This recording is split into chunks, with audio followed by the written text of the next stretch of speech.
Hi, welcome to Carswell's Customs. Today I'm going to be diagnosing a strong smell of fuel from the gas tank side of my truck and a hard start condition that I believe is fuel related as well. So let's see if they're both linked together and see if we can fix it. Alright, so what I'm going to do is go ahead and hook up my fuel pressure tester to the Schrader valve on the fuel rail here.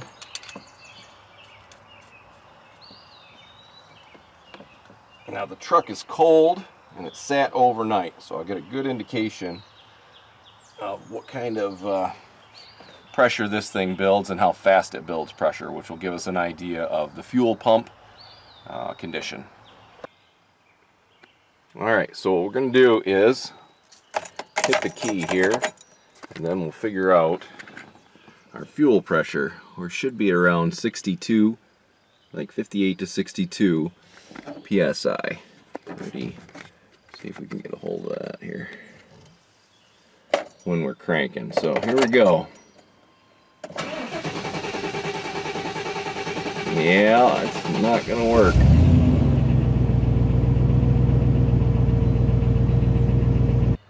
So usually when I key on and the fuel pump builds pressure, it's almost immediate. It gets up to 62. So this is a pretty slow pressure build. So we'll go ahead and swap the fuel pump out, and when we're doing that we will investigate the fuel smell. We'll check right back in here. Alright, so I got the truck in the garage here. I'm going to go down here and take a look and see if I can find the location of the fuel pump in the tank without dropping the tank and everything else. So I got my trusty little scope here. This is just a great little tool, and so are these mats. They're thick enough, they're about 3/4 of an inch to where you can actually crawl around, but it doesn't lift you so far up like a creeper. You can get under and check things out real quick. Grab our little guy here and fish it up here. I don't know if you can get a good shot of that, but there we go. Sorry, multiple cameras. So yeah, this is definitely the fuel pump basket, if you will, and so I've got a good indication that it is right close to the bed, or the front of the bed is here. I don't know if you can see it or not. But front of the bed, back to the first support. It's in the forward, like halfway between those two things. So since my bed is from Michigan and it's wild, I'm going to go ahead and do some direct surgery without a whole ton of work. So alright, I'll catch you guys up top. Alright, so I went ahead and got the access panel cut.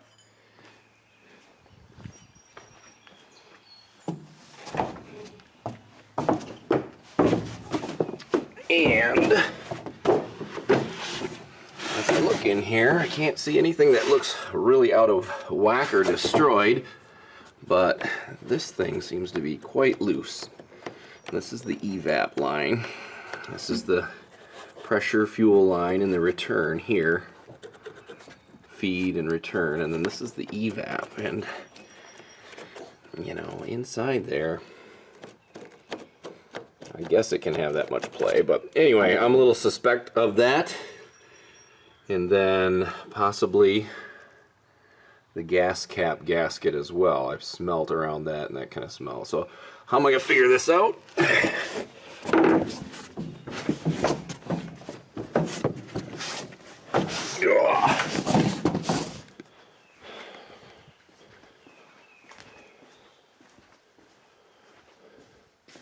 By this tool here. This is a smoke canister. And so what'll happen is I'll plug this thing into the automotive battery right here, and then I'll supply very low pressure from my air hose to this port here, and then smoke will flow down this tube, and I'm going to go ahead and direct it into the Evap service port. Now, yes, the Evap service port has a provision for this on the top. There's a Schrader valve in there, but my Schrader valve tool, it just snapped off the teeth inside there, if you will, which prevents me from getting a bite. Get in there or not, but I can't back the Schrader valve out now because that's broke. So what we'll do is I'll go ahead and finagle after I've taken this off the actual solenoid itself. I will make that work and then push the smoke in, and we'll follow the take a look at the truck after the smoke's been blowing through it for a while and see if we can find the leak, the origin of the leak, because the smoke will come out anywhere there's a hole in the system. So let me go ahead and get that wired up and get the smoke rolling, and I'll be right back. Alright, so everything got hot enough to get some smoke going, as you can see. So we'll go ahead and place that in there.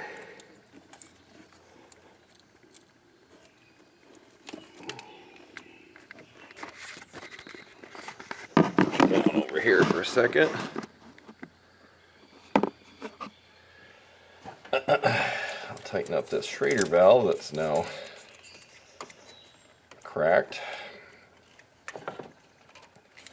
Jam that in there.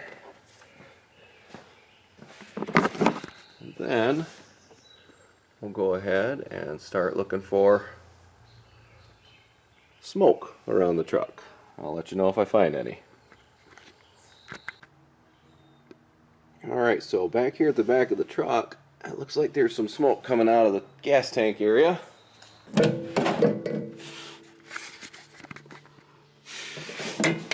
that definitely looks like that's the Evap valve, or whatever the heck it's called. Alright, let me go ahead and introduce you to one of my favorite tools out here in the garage. It's the AllData.com website, and the subscriptions to get for your vehicles are pretty cheap to get all of the service manuals that are available. So I'm going to run you through this real quick on how this helps out. So here's my truck, 2001, 3/4 ton with the 8 liter, and we're troubleshooting right now the Evap system. So we'll go ahead and go to Powertrain Management, Emissions and Control Systems. I don't know if you can see that. Let's zoom in a little bit. Alright, Emissions and Control Systems, and then we'll go down to Evap Emissions System. So the first thing I'll do is take an overview of the system so I can kind of learn what exactly is going on with it with my year. And so when we did the smoke test at first, we had smoke coming out of this part right here. Item 6 is the Evap canister vent valve. Alright, so we'll have to ask the question, is that correct? Is it supposed to, if this system is pressurized with a small amount of smoke pressure, will this vent to the atmosphere? So that's the overview. I'm going to go back to the operation, and then we'll go to the canister vent valve, which is up here now, number 2. And so we'll just do the research here and read through that. Alright, so if I'm reading this correctly, what happens is the Evap purge valve on the engine opens up and allows air to be drawn, vapors to be drawn in, and fresh air from this valve, the one that the smoke was coming out of, and they mix together and get ingested into the engine. So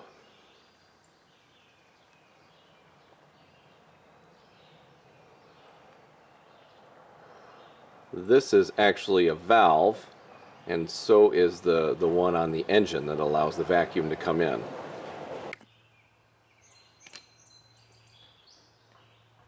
So if that's the case, it also says that there are two valves.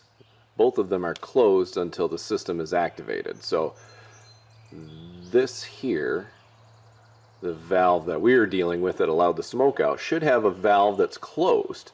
So if we introduce smoke into the system, that valve should be closed and not allow smoke to come out of that vent valve until the system is activated.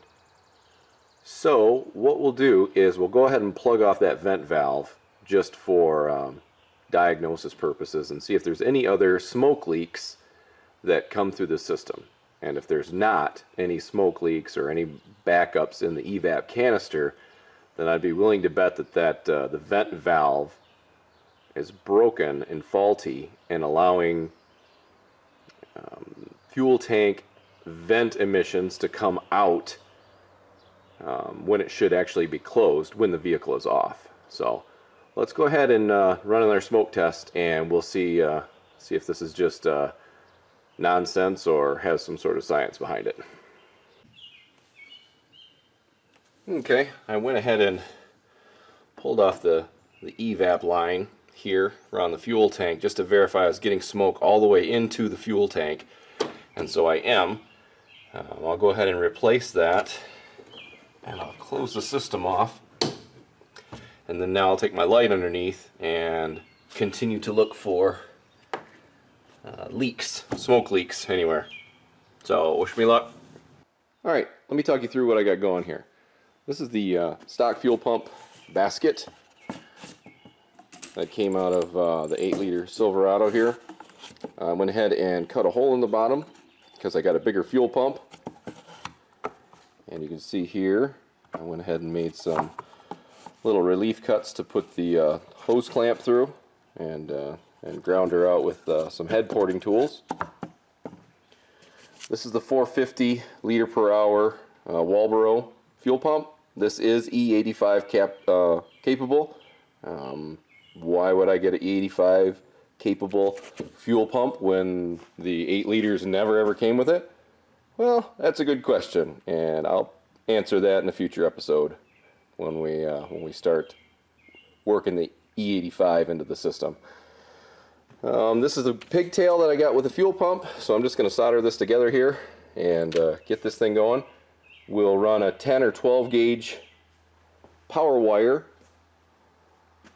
from the fuse block to the fuel pump because this fuel pump is going to require quite a bit more juice. And let me get a little bit of soldering done, and I'll catch right back with you on the install.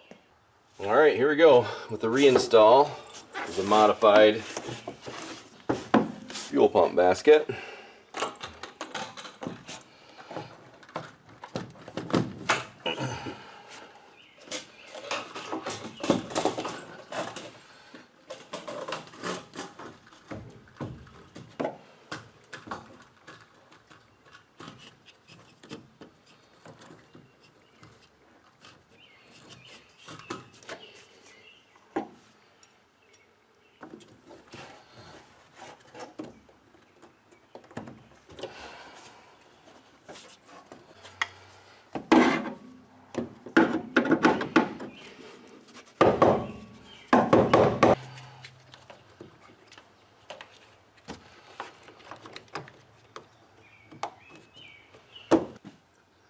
Alright, so here's the fuel pressure gauge. I went ahead and hooked it up so we can bump the key forward and see what kind of pressure rise we get and how fast it goes. I've not upgraded the wiring yet. This is just a proof of concept to make sure I got my soldering correct and that we're actually on the right track. So I'll key forward on it and see what kind of pressure build we've got.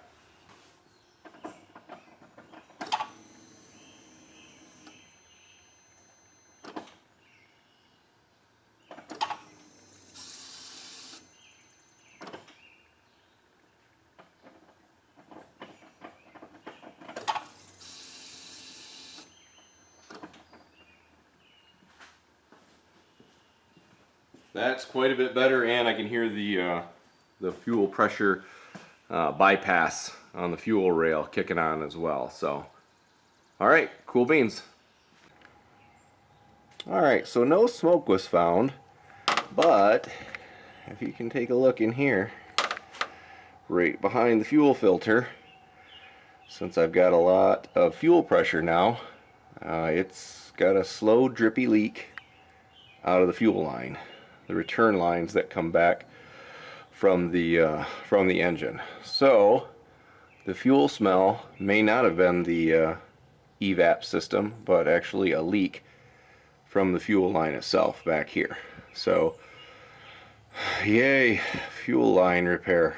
Alright, so continuing on with the fuel line project, I went ahead and picked up this Dorman 919811. It's the complete kit, and it comes in probably like 3 sections. One, this is the front section that goes up to the engine. Here's the braided line that flexes and connects to the rear section that runs back to the plastic lines on the fuel tank. Pretty impressed at the quality of work and all of the nice brackets that come with it. So this was a pretty good deal. Saves a ton of time. So it is kind of pricey, but I mean, time's money. So it did come with a fuel filter too, but since I can't leave well enough alone, I went ahead and picked up this Canton fuel filter. It's E85 compatible and high performance. And so you can tell that I've been modding stuff. So this is the original fuel filter holder as sent by Dorman.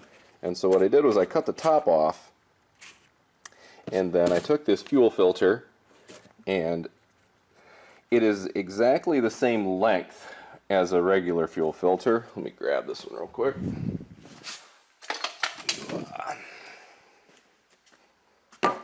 So it's exactly the same length, but the width is quite a bit larger. So as this sits here, the Canton filter is like that big. And so it's actually under the truck right now, and I've got it mocked up. So what I'm going to do is put the Canton filter in this original block with this top piece cut off. So I'll have protection for my 2 fuel lines that run behind this. And what I'll do is I'll put a rubber sleeve around the fuel pump, and I'll use a 3-inch clamp here from a muffler clamp, 3-inch diameter, and that will hold the fuel pump in, utilize the existing mount, and everybody will be happy. So let's go ahead and take a look underneath here, and we'll see what we got.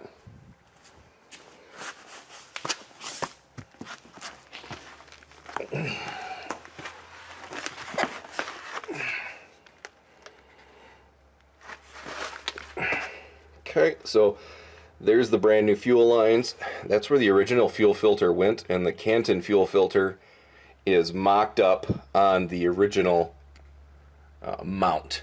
Just I destroyed that one first just to make sure things would work out. So the you could see all of the fuel line mounting points are all still utilized and not changed.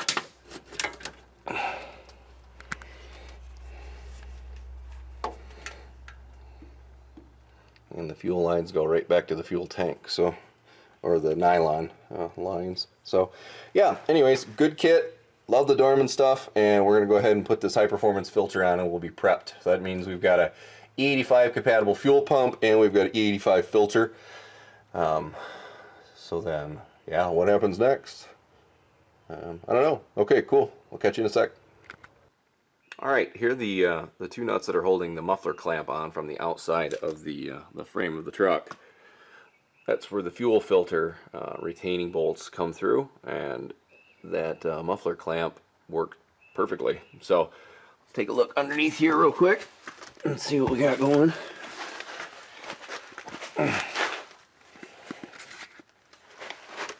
Alright, so here we've got the muffler clamp, and we've got a rubber insulator against the fuel filter itself. The lines all hook up and work and fall into the stock location. So this filter is really awesome. I'm going to go ahead and put a link on the in the description where you can get it, so you can upgrade your fuel filter and fuel system to E85 compatible with all the stock lines. That's really a cool deal. So all right, that's the way it looks, and that's the way it's going to go. And I'll put some Loctite on the nuts on the outside of the muffler clamp, and that way I don't have to crank down on the housing of the fuel filter itself. I'll just torque it up just a little bit and then put some red Loctite on the nuts, and then they'll just stay there for eternity. So I have to run the next part of the fuel lines and system. I go braided line here, and then the braided lines will come across to, of course you can't see, to here, and then run up the side of the truck. So all right, I will get on that and update you guys when I get a second. All right, so here we are into the truck for the last time. You'll see how the stock braided lines all hooked up except for one of them, the feed line. The feed line that you see in the back there, that's got the elbow on it now, that feed line, the one end did thread into the existing fuel line in the back, but as this fuel line makes this shenanigan turn here, it ties back into hard line, right? So where these braided lines turn and the threading component right here, this piece here, this nut here, on the feed line, this one wasn't tapped correctly, and so when I tightened it up, it felt wrong, and I continually tried over and over again to get it in correctly, and it was in correctly, but the threads, as I inspected it, the threads were all munged up on the inside of this. So I went ahead and cut off the end with the bad threads, which you'll see right, let's see if I can get this light to just lay down here. Okay, so this is the good end, and it came down to another like this, and so I cut this off, and then I ran a AN adapter to turn this around and turn that into a barb, an AN hose barb. So then that went into Fragola, I don't know how to pronounce it, 3/8 fuel line, that's the 85 safe. And I used these crimpers on it and ran that all the way up to the front of the truck as the feed line. Okay, so as you see right here, we've got the adapter fitting, the quick fit connector that adapts to an AN. This is a 1/2 inch size here, and so I had to use the 1/2 inch AN quick fit adapter to an AN barb that stepped down to a 3/8 hose. And again, I put the Parker or Fragola push lock hose on there with a couple crimp bands and went from there. So at this point we've got no leaks, and the truck's doing good. So that'll do it for that one. Hey, thanks for hanging in there with me today on this Evap and fuel system marathon. Now that we've got everything switched over to where it's compatible with the 85, let's see if we can't get that stock computer to have some fuel tables in it that will allow for alcohol, and maybe play nice with an alcohol sensor. That'll be next time. So thanks a lot, and we'll see you back. Bye.